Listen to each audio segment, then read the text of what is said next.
May the sound of this bell penetrate deep into the cosmos. Even in the darkest spots, living beings are able to hear it clearly, so that all suffering in them cease, understanding come to their heart, and they transcend the path of sorrow and death.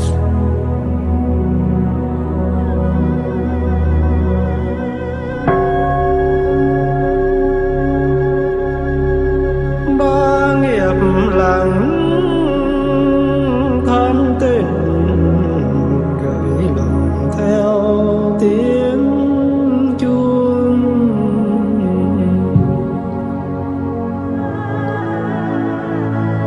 cơm lộ một giọt rưới lên xuân về trên khắp mọi miền núi sông.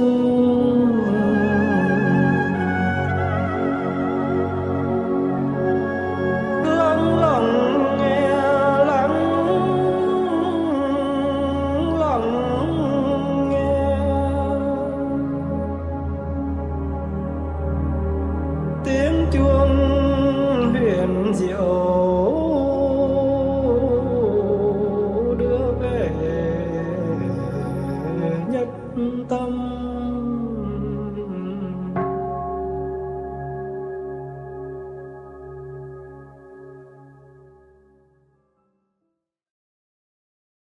Năm 2005, lần đầu tiên sau 39 năm phải sống lưu vong nước ngoài, cả do bị cấm túc của cả hai thời kỳ trước và sau giải phóng. Thiền sư Thích Nhất Hạnh cùng tăng đoàn Làng Mai đến thăm Đại học Vạn Hạnh.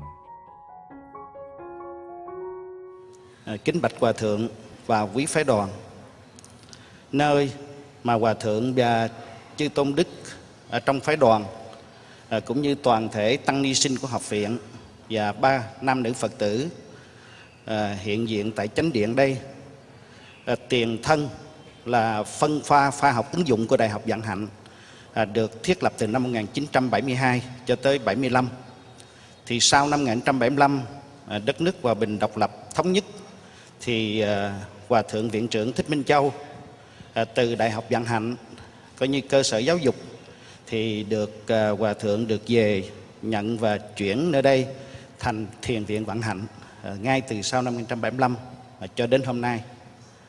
Và đến năm 1985 thì tại cơ sở đây được thành lập trường cao cấp Phật học Việt Nam cơ sở 1, cơ sở 2 sau cơ sở 1 tại chùa Quán Sứ Hà Nội. Còn Viện Nghiên cứu Phật học Việt Nam, tức là năm 1981 thì Giáo hội Việt Nam được thành lập. Năm 1987 rồi 92 là Viện Nghiên cứu Phật học Việt Nam mà được thành lập, thì do Hòa Thượng Thích Minh Châu vừa là Phó Chủ tịch thường trực của Giáo hội kiêm Viện trưởng Viện Nghiên cứu Phật học và Viện trưởng Hội đồng điều hành học viện. Thì Viện Nghiên cứu Phật học Việt Nam đóng tại cơ sở đây thì có cái chức năng là lập ra hội đồng phiên dịch và ấn hành Đại Tạng Kinh Việt Nam và nghiên cứu tất cả các mặt liên hệ đến Tam Tạng Kinh điển cũng như lịch sử truyền bá Phật giáo Việt Nam và Phật giáo các nước. 39 năm dài dằng dặc, vạn vật đã quá nhiều đổi thay. Lịch sử của một trường đại học Phật giáo cũng giống như lịch sử của một con người. Chúng ta thử lược lại những thông tin được giới thiệu trên trang Google về Học viện Phật giáo Việt Nam tại thành phố Hồ Chí Minh sẽ thấy rõ hơn sự lớn mạnh của một trung tâm đào tạo tăng, ni, sinh viên cung cấp cho nền đạo Pháp nước nhà. Tên đầy đủ hiện nay là Học viện Phật giáo Việt Nam tại thành phố Hồ Chí Minh. Đây là trường đại học Phật giáo đầu tiên đào tạo cử nhân, thạc sĩ và tiến sĩ Phật giáo. Đến năm 2020, Học viện Phật giáo Việt Nam tại thành phố Hồ Chí Minh đã và đang đào tạo 15 khóa cử nhân. Có 4.720 trên 12.785 sinh viên hệ chính quy và 1.404 trên 3.060 sinh viên hệ đào tạo thường xuyên đã tốt nghiệp cử nhân. Số còn lại đang bổ túc các tín chỉ để hoàn tất chương trình cử nhân. Trên Google, người ta chỉ lược ghi các giai đoạn phát triển của trường chia làm 4 giai đoạn, từ năm 1983 cho đến nay. Kể cũng lạ, lịch sử luôn là ghi nhận sự thật. Sự thật lịch sử sao lại có thể bỏ qua giai đoạn phôi thai và hình thành quan trọng của một trung tâm đào tạo của Phật giáo nước nhà như vậy? Tôi lại nhớ một câu nói nổi tiếng của nhà thơ Gamzatov. Nếu anh bắn vào quá khứ bằng súng lục, tương lai sẽ bắn vào anh bằng đại bác. Chúng tôi đi tìm các tư liệu, các nhân chứng còn sống để giới thiệu, bổ sung tư liệu về lịch sử của một ngôi trường, một trung tâm, một viện đại học lớn, danh tiếng, đang đào tạo ra các bậc thiện trí thức để ghi nhớ và biết ơn. Mà ban đầu là cái chùa Pháp Hội là lớp cao đẳng, chùa Pháp Hội. Cao đẳng. Dạ. Mà tiền thân của Đại học Vạn Hạnh Dạ. là chùa Pháp Hội. Dạ. Chùa Pháp Hội đó lúc đó là cái lớp là cao đẳng. Mà trước năm 1964, cái lớp cao đẳng ở đó thì nó nằm đối diện với Việt Nam Quốc tự hiện nay. Dạ. Đó. Những người sáng lập đầu tiên ở đó là những ai thầy ạ? Thì đó là những cái vị mà cụ thể thì những cái vị mà nằm ở trong giáo hội mà thống nhất. Dạ. Tại vì lúc đó là Tâm Đức là không có là để ý chuyện đó. Dạ. Tâm Đức là đến Đại học Vạn Hạnh năm 1972. Tất nhiên là từ Huế mà bay vào học ở Đại học Vạn Hạnh năm 1972. Ở Lê Văn Sĩ. Đúng rồi. Lúc đó về Lê Văn Sĩ rồi. Đúng rồi. Lúc đó đã về bên Lê Văn Sĩ rồi. Và không có để ý gì cái chùa Pháp Hội hết á. Trường đó thành lập năm 1964, nghĩa là trước đó là 8 năm. Đại học là Vạn Hạnh. Dạ. Là coi như là mà bắt đầu là khai giảng năm 1964. Chúng tôi khá vất vả để tìm chùa Pháp Hội. Chùa nằm trong con hẻm nhỏ ở quận 10, gần Việt Nam Quốc tự, trên đường 3 tháng 2. Nơi đây, hơn 60 năm trước, phôi thai của một trường đại học Phật giáo lớn nhất Việt Nam, Viện Đại học Vạn Hạnh, đã ra đời. Thầy Châu An, vị trụ trì chùa Pháp Hội hiện nay, đã vui vẻ, nhiệt tình giúp chúng tôi vào ghi hình. Chùa Pháp Hội hiện nay mặc dù có sửa chữa và xây dựng thêm nhiều, nhưng thật may mắn, thiên đường cũ, hình ảnh cũ, chuông tượng cũ, vân vân vẫn còn gìn giữ cẩn thận.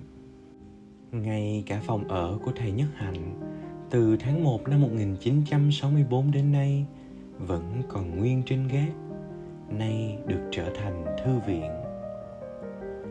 Chúng tôi khá xúc động với những dấu tích cũ còn lưu giữ nơi đây. Đứng giữa thiền đường, tôi vẫn thấy hình bóng thầy Nhất Hạnh đang ngồi thiền, ngồi viết kiến nghị, ngồi soạn thảo đại cương để thành lập một viện cao đẳng Phật học đầu tiên cho Việt Nam. Ngày 10 tháng 1 năm 1964, thầy Nhất Hạnh rời Hoa Kỳ về lại Việt Nam, mang theo tuệ giác và kinh nghiệm tu học mới làm nền tảng cho những chương trình sắp tới ở Việt Nam. Việc đầu tiên thầy làm là gặp gỡ các nhà lãnh đạo Phật giáo và sinh viên để lắng nghe về tình hình đất nước. Trong buổi họp với các thầy lãnh đạo trong Viện Hóa Đạo của Giáo hội Phật giáo Việt Nam Thống nhất, thầy Nhất Hạnh đưa ra 3 điểm kiến nghị cụ thể. 1. Giáo hội nên đứng lên kêu gọi anh em hai miền Nam, Bắc ngồi lại tìm giải pháp chung để chấm dứt chiến tranh cốt nhục tương tàn. 2. Giáo hội nên cấp thiết thành lập một viện cao đẳng Phật học để xây dựng lớp trí thức mới, có tu, có học, hiểu rành mạch những điều Phật dạy, hầu hướng dẫn đất nước đi về hướng đại trí, đại bi, khoan dung và biết lắng nghe tiếng nói của toàn dân. 3. Giáo hội nên xây dựng ngay một trung tâm đào tạo tác viên xã hội để về các vùng nông thôn giúp người nghèo, những người thiếu ăn, thiếu học, chưa biết cách tổ chức làng xã, nhằm thúc đẩy việc thay đổi xã hội một cách bất bạo động, dựa trên giáo lý đạo Phật. Các thầy trong Viện Hóa Đạo chỉ đồng ý điểm thứ hai là thành lập Viện Cao đẳng Phật học. Tuy nhiên, vì không có tài chính và cũng không có cơ sở, nên giáo hội giao cho thầy Nhất Hạnh trách nhiệm tự tìm kiếm phương tiện, tiền bạc để thực hiện dự án. Thầy Nhất Hạnh lập tức soạn thảo một đại cương thành lập Viện Cao đẳng Phật học với 14 đề mục. Thầy Nhất Hạnh vốn có chí nguyện lớn, luôn mong muốn hiện đại hóa đạo Phật, làm mới đạo Phật để đưa đạo Phật ứng dụng vào đời sống hiện đại. Cộng thêm kiến thức thầy vừa được học qua 2 năm tại các trường thần học của Pháp, Mỹ. Đặc biệt, thầy có thời gian để chứng nghiệm cuộc sống với trí tuệ bát nhã của đạo Phật. Thầy lập tức soạn thảo cương lĩnh cho Viện Cao đẳng Phật học với mục đích tối thượng là đào tạo một thế hệ Phật tử mới, có kiến thức đại học về Phật giáo để phục vụ cho những nhu cầu mới của Phật giáo Việt Nam, bao gồm thể thức thu nhận sinh viên chính thức và bán chính thức, thể thức ghi tên, các chứng chỉ, những liên hệ giữa viện và trường Đại học Văn khoa Sài Gòn, bằng cử nhân Phật học, các chứng chỉ ban cử nhân Phật học, học phí, học bổng, lưu xá, thư viện và các bằng cấp cao học và tiến sĩ. Các sinh viên phải thi đậu 12 chứng chỉ để có bằng cử nhân Phật học. Trong 12 chứng chỉ ấy, có 5 chứng chỉ bắt buộc như chứng chỉ Phật học Đại Cương, 6 giờ học mỗi tuần, Pháp tướng Duy Thức học 5 giờ mỗi tuần, Thiền tập Hóa Đạo, vân vân. Ngoài ra, sinh viên phải thi một chứng chỉ Sinh ngữ Anh hoặc Pháp, Đức, Hoa, Nhật, vân vân, chứng chỉ cổ ngữ Pali, Sanskrit, Tây Tạng hoặc Hán, vân vân. Ngày xưa khi còn làm giáo thọ ở Việt Nam á, thì thầy là người đã mở ra một cái trường trung học đầu tiên cho giáo hội ở Đà Lạt, đó là trường Tuệ Quang. Và đến năm 1964 thì thầy đã vận động để lập viện đại học đầu tiên của Phật giáo, tức là viện đại học Vạn Hạnh. Viện đại học Vạn Hạnh được thành lập sau khi mà viện Cao đẳng Phật học được thành lập. Và thầy rất nhớ cái quá trình vận động để mà thành lập viện Cao đẳng Phật học năm 1964. Có lẽ nếu quý vị đọc Giáo về của Ý thì sẽ thấy có được một vài trang nói về cái viện Cao đẳng Phật học ở Sài Gòn. Nói tóm lại là vấn đề giáo dục là một vấn đề rất là lớn. Từ những năm 50, thầy đã xướng xuất cái phong trào gọi là đạo buộc đi vào cuộc đời, mà bây giờ người ta gọi là Engage Buddhism. Thầy đã xuất bản Đạo Phật đi vào cuộc đời, Đạo Phật hiện đại hóa vào năm 1964. Và trước đó thầy đã viết rất nhiều sách, rất nhiều bài về cái đề tài đạo buộc đi vào cuộc đời. Tức là làm thế nào để cái giáo lý và cái sự thực tập của đạo buộc được áp dụng trong cái đời sống hàng ngày cho cá nhân, cho gia đình, cho học đường và cho xã hội. Đem đạo buộc vào những cái sự sinh hoạt của xã hội. Và trong cái chương trình phát triển cái nền đạo buộc nhập thế đó, thì sự đào tạo những người xuất gia nó phải hướng đến cái khả năng hướng dẫn và độ đời. Người xuất gia phải hiểu những cái khổ đau, những cái khó khăn của xã hội để có thể đưa tới những cái giáo lý và những cái thực tập có thể làm vơi nhẹ những khổ đau đó và chuyển hóa những khổ đau đó của đời sống cá nhân, đời sống gia đình và đời sống xã hội.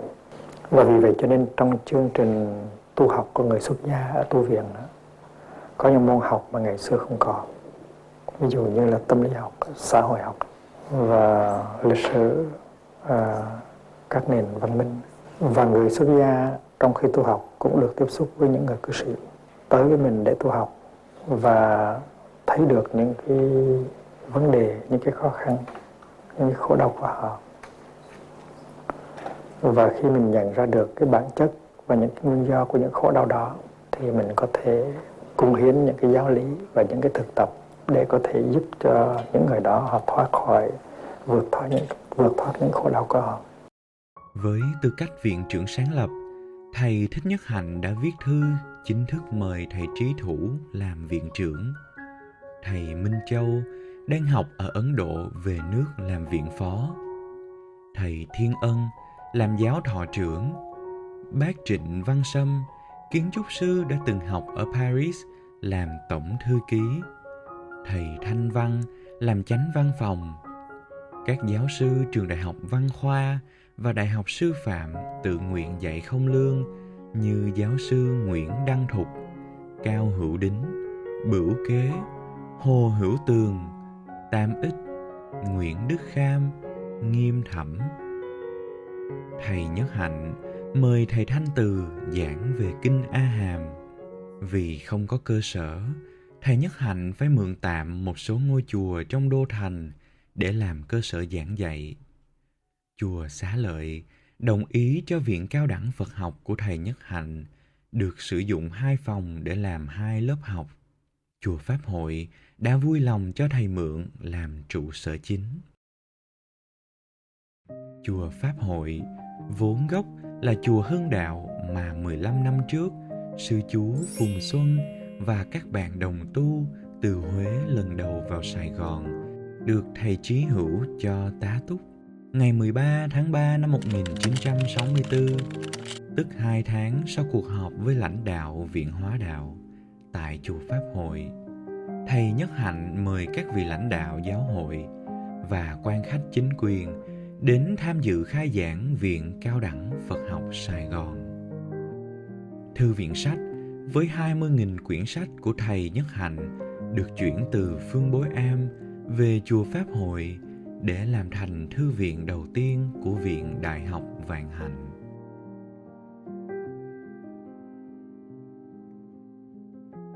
A Di Đà Phật. Đây là khu nội viện Tăng Xá của chùa Pháp Hội. Ngày xưa chư tăng ở đây tu học trong 3 tháng an cư kiết hạ và 3 tháng an cư kiết đông. Đây là dãy hành lang của phòng khu Tăng Xá, và phòng cuối này là phòng của Hòa Thượng Thượng Nhất Hạ Hạnh. Thì xưa là Hòa Thượng thành lập thanh niên nam nữ phụng sự xã hội rất là nổi tiếng. Sau đó rồi Hòa Thượng mới đi qua bên Pháp thành lập cái làng Mai. Rồi từ làng Mai qua bên Mỹ nó thành lập lấy làng Hồng. Ngày 18 tháng 3 năm 1964, thầy Nhất Hạnh giảng khóa học đầu tiên về Pháp tướng Duy Thức học. Trong khóa học đầu tiên đã có 150 sinh viên ghi danh học. Không khí của Viện Cao đẳng Phật học tràn đầy năng lượng sinh viên trẻ tuổi từ các trường văn khoa, y khoa, dược khoa, sư phạm đến tham gia.